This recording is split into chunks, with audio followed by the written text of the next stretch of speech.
అవతరణ దినోత్సవం కానుకగా నిన్న ఆసిఫాబాద్ జిల్లా కెరమేరి మండలం కొటారి గ్రామంలో మలివిడత ఇందిరమ్మ ఇళ్ల పథకానికి పునాది రాయి వేయడం జరిగింది.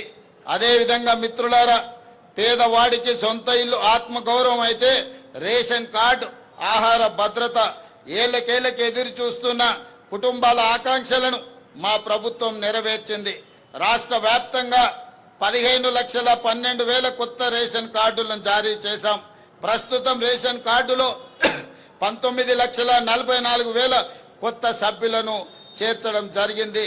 తద్వారా రాష్ట్రంలో 3,38,000 మంది ఈరోజు సన్న బియ్యం భోజనం చేయగలిగే పరిస్థితులు కల్పించాం.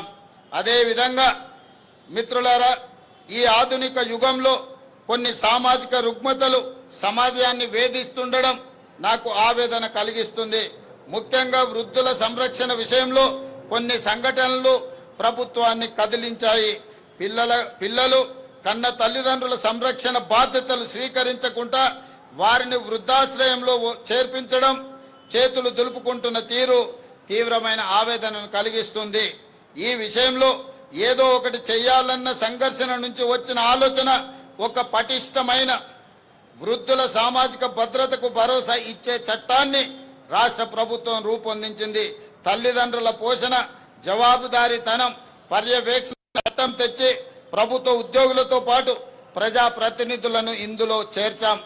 ఎవరైనా ప్రజాప్రతినిధులు కానీ, ప్రభుత్వ ఉద్యోగులు కానీ, ప్రైవేట్లో పెద్ద ఉద్యోగాలు చేసేవాళ్ళు కన్న తల్లిదండ్రులను చూసుకోకపోతే వాళ్ళ జీతాలలో 15% కోత విధించి ప్రత్యక్షంగా తల్లిదండ్రుల ఖాతాలో వేయడం ద్వారా ఆ వృద్ధాప్యంలో తల్లిదండ్రులకు రక్షణ కల్పించే చట్టాన్ని తెలంగాణ రాష్ట్ర ప్రభుత్వము అమలు చేస్తున్నదని తెలియజేయడానికి ఈ సందర్భంగా నేను సంతోషపడుతున్నాను.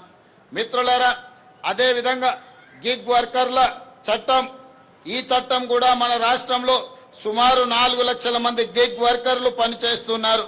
ఎండనక, వాననక, పగలనక, రాత్రనక 24 గంటలు నిరంతరం సేవలు అందిస్తున్నారు. వారి ఉద్యోగాలకు, జీవితాలకు ఇన్నాళ్ళు భద్రత లేదు.